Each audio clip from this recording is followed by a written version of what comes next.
Allahumma salli wa sallim ala nabiyyina Muhammad. Sabtu malam setelah pemeriksaan, Habib ditahan. Padahal baru pemeriksaan identitas FPI, belum masuk ke materi. Proses penyidikan belum selesai, tapi tangan sudah diborgol dan ditempatkan di tahanan narkoba dengan alasan agar tidak melarikan diri, tidak menghilangkan barang bukti, dan tidak mengulangi perbuatan. Habib penuhi surat pemanggilan dengan kooperatif dan datang sendiri, tapi Polri menyampaikan menyerahkan diri dan main menahan meski penyidikan belum selesai dan belum masuk materi. Bukankah seharusnya menyelesaikan penyidikan terlebih dahulu kemudian ke tahap pengadilan? Disampaikan bahwa Habib ditahan karena melanggar prokes. 5 lainnya dikenakan pasal 93 Undang-Undang Nomor 6 Tahun 2018 tentang kekarantinaan kesehatan. Apakah Petamburan masuk ke daerah kekarantinaan?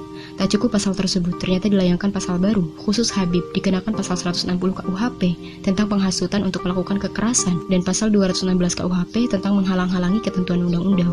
Apakah Habib melakukan penghasutan tersebut dan menghalang-halangi ketentuan undang-undang yang dimaksud? Sejatinya, pasal 160 dan 216 ini merupakan delik material dan harus ada akibat yang konkret.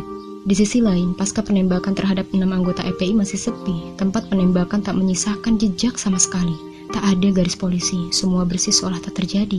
Saksi mata yang memandikan jasad korban sudah menyampaikan dengan sejelasnya. Keluarga sudah menyampaikan dengan dukanya. Bahkan barang handphone yang dimiliki korban tak pernah dikembalikan. Kemudian kasus korupsi yang ditangkap dalam 2 pekan waktu itu, seolah membias dan tak dipertontonkan kembali. Bagaimana keadilan di negeri ini? Korupsi bermiliaran rupiah merugikan negara dan merampas hak warga yang kelaparan, warga yang kesulitan, dan hanya berharap dari dana bansos yang ternyata dikurangi. Banyak ulama yang berbicara tentang ketidakadilan belakangan ini, tentang kezoliman ini, walau bagaimanapun adanya, kebenaran harus tetap ditegakkan. Kami tak punya tangan yang bisa berkuasa dan menentukan. Kami hanya punya hati yang rasanya detik ini merasakan sakit kering sampai ke kerongkongan, melihat kebenaran yang dibeli karena jabatan. Semoga kita masuk kepada orang-orang yang benar, yang menengadahkan tangannya untuk meminta keadilan, karena pada akhirnya hanya Allah yang Maha Adil dan akan mengadili di yaumul hisab nanti. Ya Allah, sibukkanlah orang-orang zalim dengan orang zalim lainnya. Selamatkanlah kami dari kejahatan dan limpahkanlah sholawat kepada seluruh keluarga dan para sahabat semuanya. Amin. Tapi kalau amar ma'ruf nahi munkar sudah tidak ditegakkan, hati-hati. Bencana bisa datang setiap saat. Nah, karena itu kewajiban kita bukan menang, bukan. Berjuang menang atau kalah itu urusan Allah, bukan urusan kita. Kewajiban kita adalah tegakkan amar ma'ruf nahi munkar. Itu kewajiban kita. Menang kalah serahkan kepada Allah. Enggak, kita enggak diwajibkan menang, tidak. Kita diwajibkan tegakkan amar ma'ruf nahi munkar. Intinya jalankan saja perjuangan. Menang kalah urusan Allah.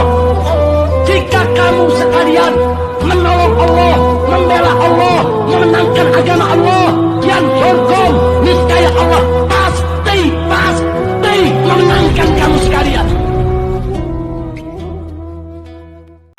Kami berkumpul memanjatkan doa untuk keselamatan agama, bangsa dan negara.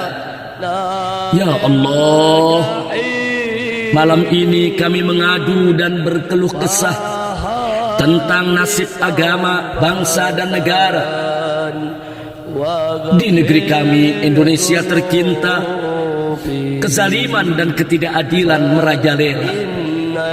Ya Allah, para pengeritik penguasa di penjara, para penista Allah dan Rasulnya bebas bicara. Kenapa hukum tajam ke pengeritik penguasa, tapi tumpul ke penista yang maha kuasa?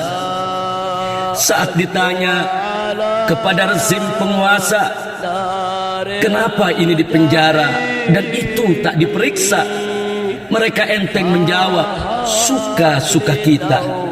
Ya, mereka angkuh berkata, suka-suka kita.